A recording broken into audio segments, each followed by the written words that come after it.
ಆಚಿ ಮಸಾಲ. ಎಂತ ಅಡಿಗೆಯ ರುಚಿಯಾಗೋ ರಹಸ್ಯವು 20 ರೂಪಾಯಿ. ಜೆಡಿಎಸ್ ಶಾಸಕಾಂಗ ನಾಯಕನ ಮೇಲೆ ಸ್ವಪಕ್ಷದ ಶಾಸಕರ ಗರಂ. ವಿಪಕ್ಷದ ಮೊಗಸಾಲಿಯಲ್ಲಿ ಜೆಡಿಎಸ್ ಶಾಸಕ ಕೆಂಡಾಮಂಡಲರಾಗಿದ್ರು.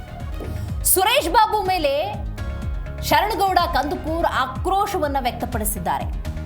ಏರು ಧ್ವನಿಯಲ್ಲೇ ಮಾತುಕತೆ ನಡೆದಿದೆ. ಕಂದುಕೂರ್ ಏರು ಧ್ವನಿಯಲ್ಲೇ ತಮ್ಮ ಆಕ್ರೋಶವನ್ನ ಹೊರಹಾಕಿದ್ದಾರೆ. ನಿಮ್ಮ ಪಾಡಿಗೆ ನೀವು ಬಾಯ್ಕಾಟ್ ಮಾಡೋದಲ್ಲ, ಬಾಯ್ಕಾಟ್ ಮಾಡೋದನ್ನ ಎಲ್ಲ ಶಾಸಕರಿಗೆ ತಿಳಿಸಿ. ಶಾಸಕಾಂಗ ನಾಯಕರಾಗಿ ನಿಮ್ಮ ಜವಾಬ್ದಾರಿಯನ್ನ ಸರಿಯಾಗಿ ನಿರ್ವಹಿಸಿ. ಸುರೇಶ್ ಬಾಬು ಮೇಲೆ ಶರಣಗೌಡ ಕಂದುಕೂರ್ ಆಕ್ರೋಶವನ್ನ ವ್ಯಕ್ತಪಡಿಸಿದಂತಹ ರೀತಿ ಅದು. ಸ್ಪೀಕರ್ ಚುನಾವಣೆ ಬಾಯ್ಕಾಟ್ ಮಾಡಲಾಯಿತು. ಬಿಜೆಪಿ ಮತ್ತು ಜೆಡಿಎಸ್ ಆ ನಿರ್ಧಾರಕ್ಕೆ ಬರುತ್ತೆ. ಆದರೆ ಕೆಲ ಶಾಸಕರು ಅಲ್ಲೇ ಇರ್ತಾರೆ, ಸರಿಯಾದ ಮಾಹಿತಿ ಇರೋದಿಲ್ಲ. ಹಾಗಾಗಿ ಕೆಲ ಶಾಸಕರು ಆ ವಿಧಾನಸಭೆಯಲ್ಲೇ ಇರ್ತಾರೆ, ಅಂದರೆ ಅಲ್ಲೇ ಕೂತ್ಕೊಂಡಿರ್ತಾರೆ, ಅವ್ರಿಗೆ ಮಾಹಿತಿ ಇಲ್ಲ ಪಾಪ. ಇದರಿಂದ ಕೋಪಗೊಳ್ತಾರೆ ಯುವ ನಾಯಕ ಶಾಸಕ ಶರಣಗೌಡ ಕಂದಕೂರ್.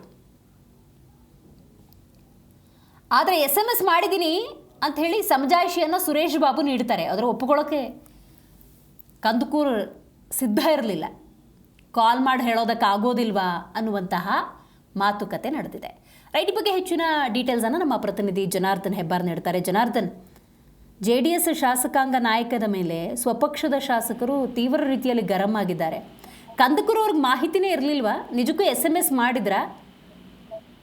ದಿವೇಶ್ರೀ, ಸದನದಲ್ಲಿ ಏನಾಗುತ್ತೆ ಅಂದ್ರೆ ಕೆಲವೊಂದು ಊಹಾಪೋಹಗಳ ಮಾಹಿತಿನೂ ಕೂಡ ಬಂದಿರುತ್ತೆ, ಬೇರೆಯವ್ರ ಮೂಲಕ ಕೂಡ ಮಾಹಿತಿಗಳು ಬಂದಿರ್ತವೆ ಸದನದ ಒಳಗಡೆ ಇರುವಂತವ್ರಿಗೆ. ಆದ್ರೆ ಅಧಿಕೃತ ಮಾಹಿತಿ ಅನ್ನೋದು ಪಕ್ಷದ ನಾಯಕರಿಂದನೇ ಬರ್ಬೇಕಾಗತ್ತೆ. ಶಾಸಕಾಂಗ ನಾಯಕ ಅಂತ ಇರ್ತಾರೆ. ಈ ತರದ ಪ್ರಮುಖ ನಿರ್ಧಾರಗಳನ್ನ ತೆಗೆದುಕೊಳ್ಳುವಾಗ ಆಯಾ ಪಕ್ಷದ ಪ್ರಮುಖರೇ ಅವರಿಗೆ ಸೂಚನೆಯನ್ನ ಕೊಟ್ಟಿರ್ತಾರೆ. ಇಲ್ಲಾಂದ್ರೆ ವಿಪ್ ಅವರಿಗೆ ಸೂಚನೆಯನ್ನ ಕೊಡಬೇಕಾಗತ್ತೆ.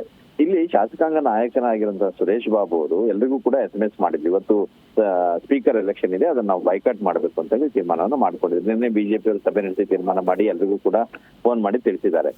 ಇವತ್ತು ಸುರೇಶ್ ಬಾಬು ಅವರು ಮೆಸೇಜ್ ಅನ್ನ ಹಾಕಿದ್ದಾರೆ ಎಲ್ರಿಗೂ. ಆದ್ರೆ ಕೆಲವೊಂದ್ಸರಿ ಅವಸರದಲ್ಲಿ ಮೆಸೇಜ್ ಅನ್ನ ನೋಡ್ಕೊಳ್ಳದೆ ಇರ್ಬೋದು. ಅದೆಲ್ಲವಕ್ಕಿಂತ ಹೆಚ್ಚಾಗಿ ಸದನದ ಒಳಗಡೆ ಇದ್ದಾಗಲೂ ಸಹಿತ ಎಲ್ಲರೂ ಹೋಗಿ ಅವ್ರಿಗೆ ವಿಷಯ ತಿಳಿಸಿ ಹೊರಗಡೆ ಬರುವುದು ಒಂದು ಪ್ರತೀತಿ ಇದೆ. ಅದು ಜವಾಬ್ದಾರಿ, ಆ ನಾಯಕರಂತ ಜವಾಬ್ದಾರಿ.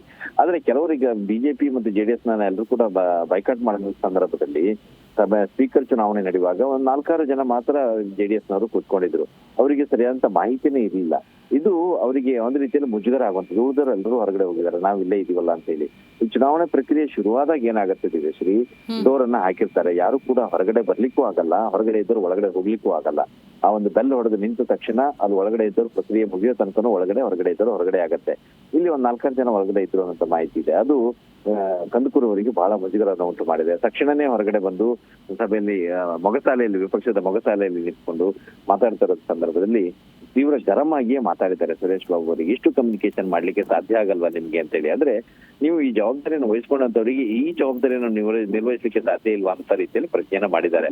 ಮೆಸೇಜ್ ಹಾಕಿದೀನಿ ಅಂತ ಮಾತನ್ನ ಹೇಳಿದ್ರು. ಅಟ್ಲೀಸ್ಟ್ ಬಂದು ಕರೆದು ಹೇಳಬೇಕಾಗಿತ್ತು, ಫೋನ್ ಮಾಡಿ ಹೇಳುವಂತ ಜವಾಬ್ದಾರಿ ನಿಮ್ದಾಗಿತ್ತು. ಇದು ನಿನ್ನೆಯೇ ಆದಂತ ತೀರ್ಮಾನ ಆಗಿದ್ರೆ ನಿನ್ನೆಯಿಂದ ಇಷ್ಟೋ ತನಕನೂ ಕೂಡ ಅವ್ರಿಗೆ ಮೆಸೇಜ್ ಅನ್ನ ಇರುವಂತದ್ದೇ 19 ಜನ ಶಾಸಕರು, 18 ಜನ, ಅವರಿಗೆ ಎಲ್ರಿಗೂ ಕೂಡ ವಿಷಯ ತಿಳಿಸ್ಲಿಕ್ಕೆ ಆಗಲ್ಲ. ಯಾಕೆ ಈ ರೀತಿ ಮಾಡಿದಿರಿ ಅಂತ ಹೇಳಿ ತೀವ್ರ ಗರಂ ಆಗಿ ಉಳಿದಂತ ಮಾತಾಡುವಂತ ಸಂದರ್ಭದಲ್ಲಿ ಉಳಿದರೆಲ್ಲರೂ ಕೂಡ ಸ್ಟನ್ ಆಗಿದ್ರು ಅಲ್ಲಿ. ಯಾಕಂದ್ರೆ ಬಿಜೆಪಿ ಅವರು ಒಂದಿಷ್ಟು ಜನ ಶಾಸಕರಿದ್ರು, JDS ನವರು ಕೆಲವರು ಇದ್ರು, ಉಳಿದಂತ ಮಾಧ್ಯಮದವರು ಕೆಲವರು ಇದ್ರು, ಆಫೀಸರ್ಸ್ ಕೆಲವರೆಲ್ಲ ಬಂದಿದ್ರು, ಅವರ ಕಚೇರಿ ಆಫೀಸ್ನವರು.